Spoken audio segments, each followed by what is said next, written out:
Cześć, welcome to Polish Mama Cooks. Breakfast on Easter morning in Polish family is the place that you want to be. There is so much food that you cannot imagine. There is different kinds of bread, different kinds of cold cuts, sauces, salads, so many different cakes that is just unbelievable. What I want to show you today is how to make sauce Cumberland. The sauce will become a star of your breakfast because you can add it to ham and it also tastes delicious with pork roast, like this one. I will attach the recipe in the card and in the description. It's very simple to make, you don't need many ingredients. I remember making that sauce when I was tiny. I think it was the first thing I ever made because it involves only mixing. To keep it Polish, what you're gonna need is a jar of horseradish.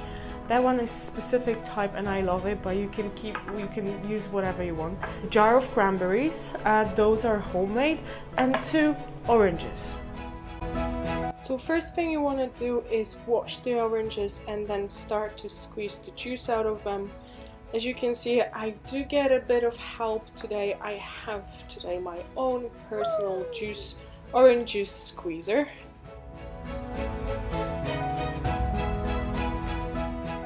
So after the juice has been squeezed by my juice master, now we have to put all the ingredients together. So we start with horseradish, for now 2 big tablespoons.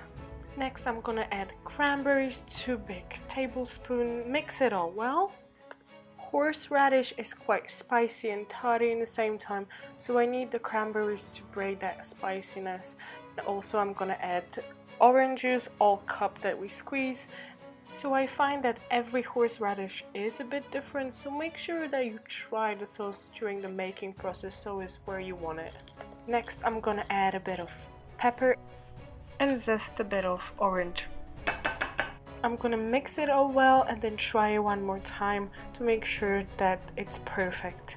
And that one is. Thank you for being with me today. I hope you will try this recipe. Please leave me a comment, tell me what is your favorite sauce to put on your cold cuts, or what is the favorite sauce that you use for Easter.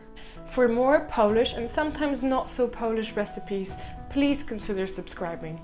Thank you and see you next time. Bye bye!